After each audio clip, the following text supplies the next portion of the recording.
Está por estrenarse la secuela de uno de los hitos de la ciencia ficción, ni más ni menos que Blade Runner 2049, dirigida por Denis Villeneuve y producida por su antiguo director Ridley Scott. La comunidad cinematográfica está totalmente volcada a descubrir pues si esta será una gran película o otro más de estos fiascos que han sucedido con las secuelas o con los spin-off de muchas películas.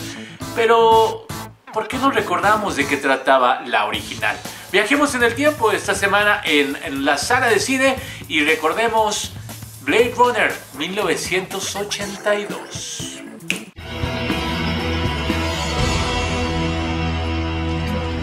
Hola, ¿cómo están amigos de Sala de Cine? Como decíamos, hoy vamos a regresar en el tiempo y a platicar acerca de esta cinta Blade Runner, la original, la de 1982. Por favor, si usted no la ha visto, aléjese de este video porque va a estar obviamente plagado de spoilers.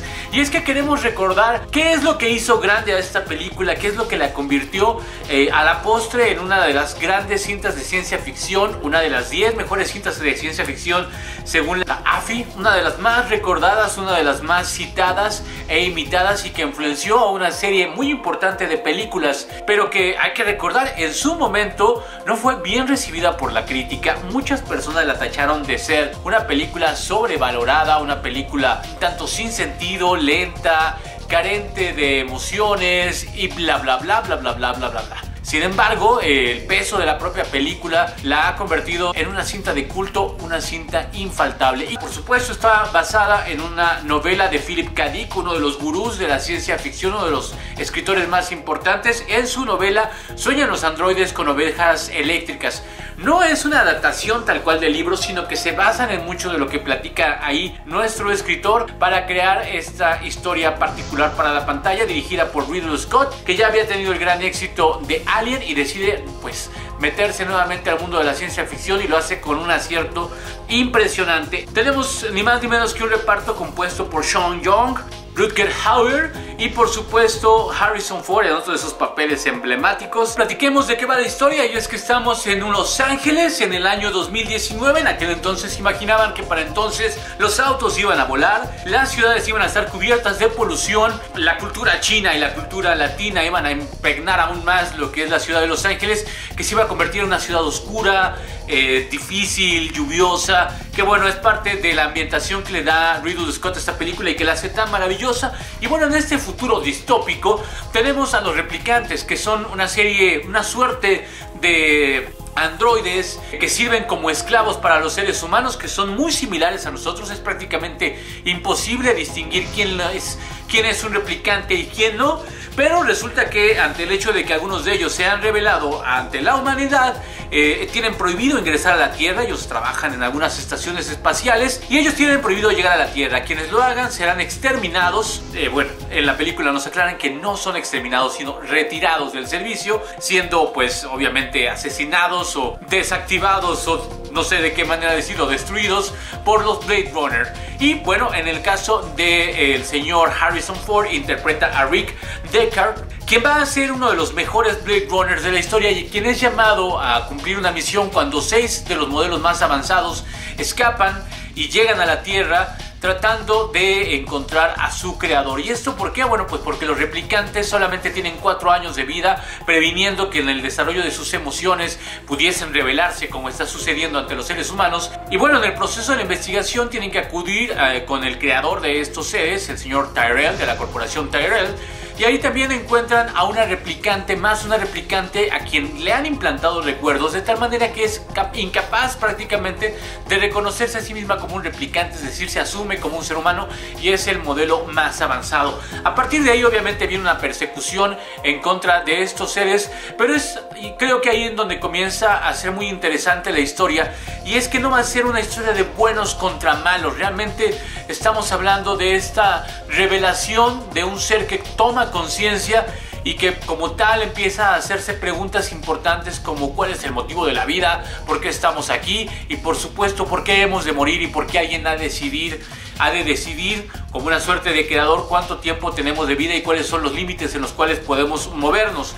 Y esta es pues obviamente la disertación filosófica que tienen los replicantes, mientras Deckard por su parte comienza así a perseguirlos, pero también de pronto se descubre enamorándose de uno de estos replicantes, de Rachel, y esto va por supuesto poniéndolo entre la espada y la pared, redefiniendo lo que sabe hacer como detective, cazándolos y defendiéndose ante, por supuesto, la violencia que estos cuates generan. Además de Howard como Roy Batty, el personaje principal, el líder de los replicantes, por ahí vamos a tener también a Daryl Hannah como Pris, una mujer que fue creada para otorgar placer, pero que con el paso con la llegada de esta nueva conciencia, pues se convierte también en una suerte de experta asesina. Y Edward James Olmos como una suerte como de compinche de Harrison Ford en esta persecución, que es un tipo que habla una suerte como de chino, latino, un lenguaje muy extraño y que siempre termina dejándole origamis en la escena del crimen como una suerte de mensaje.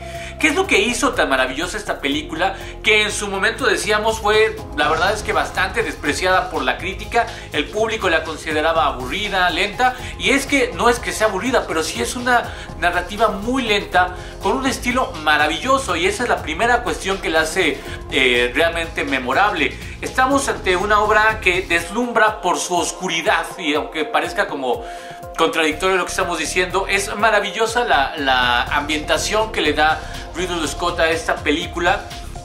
No solamente en la atmósfera de la ciudad misma, que decíamos una ciudad llena de polución, oscura, donde de pronto alcanzas a ver un sol melancólico por ahí brillando en medio de las nubes que anuncian la lluvia, sino también a un personaje, Rick Deckard, que es el clásico detective como de película de los años 40, una suerte como de Humphrey Bogart. Es decir, no es un tipo simpático, es un tipo taciturno que vive todo el tiempo ensimismado ahí en su cabeza, y que va a seguir eso lo que va a darle a este personaje de Deckard y de Harrison Ford, otro de estos personajes simple y sencillamente memorables.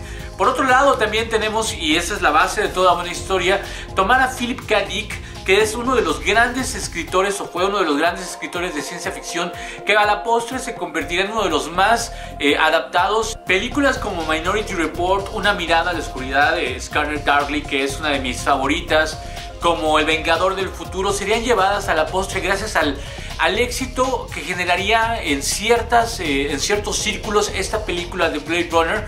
Y es que este cuate es uno de los más visionarios. Hay que recordar que los escritores de ciencia ficción, como en su momento lo fuera Julio Verne a finales del siglo XIX, se convierten en unas lumbreras, en unos genios que alcanzan a vislumbrar cosas e imaginar cosas que a la postre sirven a los científicos para ir creando cosas. Es decir, Julio Verne en el siglo XIX hablaba del viaje a la luna, de entrar al centro de la Tierra, de una serie de situaciones que a la postre terminaríamos de seguir como científicos, como humanidad. Pues bueno, acá Philip K. Dick lo hace, y siempre lo hace con una manera política muy importante, y es que a su ciencia ficción siempre le va a contribuir con una serie de filosofías muy interesantes y una serie de preguntas que se tienen que hacer, y en este caso es el hecho de enfrentar a un replicante, un ser creado por el ser humano que reclama a su creador por qué su vida es tan corta, por qué debe de morir, y que nos da, la verdad es que muchísima tela para platicar. Y dentro de esta riqueza, por supuesto, está el suerte de villano que es este personaje Roy Batty, que siempre está luchando por salvar a su propia especie y preguntándose una serie de cosas, y que tiene unos diálogos maravillosos, particularmente al final de la película. Es una suerte de Adán, una suerte de Prometeo desvalido al final, y que de pronto nos dice al final una frase que nos habla de algo que nunca hemos visto en la película, pero que nos cuenta que él ha sido testigo de cosas o de momentos maravillosos, y que todos esos maravillosos momentos que él guarda en su memoria están a punto de irse porque él está a punto de morir. Se van a desvanecer como las lágrimas en la lluvia, se perderán en el tiempo, y es realmente conmovedor este momento. Es una de las muertes de un villano, insisto, más importantes que podamos imaginar en una historia de ciencia ficción. Y acompañado todo esto, aderezado con la música de Vangelis, que era un compositor griego que crea una atmósfera de verdad sofocante, oscura y maravillosa. Es decir, es prácticamente cine negro futurista, filmado en los años 80, sin grandes escenas de acción, sino con un paso lento, muy suave, que para algunas personas podrá resultar aburrido, pero para otras resulta el inicio de toda una cultura, una forma de contar las cosas. Películas como The Ghost in the Shell, como Matrix, como muchas otras que vendrían a hablarnos del futuro distópico de la humanidad, tienen que darle las gracias a Blade Runner y a la existencia de este filme. Pensar películas como Her también tendrían mucho que agradecerle a esta de Ridley Scott, basada en el libro de Philip K. Dick. Y bueno, pues ahora estamos ya expectantes, muy impresionados con el hecho de que Denis Villeneuve, uno de los directores más prometedores de esta generación, esté dirigiendo esta película, que va a llevar también a Harrison Ford, que va a ir más al futuro y que nos va a mostrar una revelación aún más grande por parte de los Replicants, ahora el villano interpretado por Jared Leto, y por supuesto con Ryan Gosling. Platicaremos de esta película más adelante, pero nos parecía pertinente que de pronto echáramos un ojo hacia atrás para ver qué es lo que hizo a Blade Runner, una película tan importante para la ciencia ficción del mundo. Padrísimo que ustedes formen parte de esta conversación en la sala de cine. Mi nombre es Iván Montesino, ni siquiera me presenté el día de hoy, pero estaba yo muy emocionado de platicar nuevamente de Blade Runner, esta oportunidad que nos da la secuela que está a punto de salir. Por favor, si les gustó esto, regálenos un like. Si les gustó la manera en la que platicamos las cosas, sería muy bienvenido su suscripción a este canal. Una conversación ahí en el chat estaría padrísima. Recuerden que la sala de cine es así, naturalita, sin demasiado show, sin demasiado bluff, pero pues tratamos de platicar con ustedes de esta pasión irremediable que nos da el cine. Muchísimas gracias por vernos. La última pregunta que podríamos hacerle es, para ustedes, ¿qué unicornio de papel que deja el personaje de Edward James Olmos al final de la película tiene algún significado? ¿Le está dejando un mensaje a Deckard? Platíquenos por ahí. Muchísimas gracias por vernos, que tengan un excelente día, bye.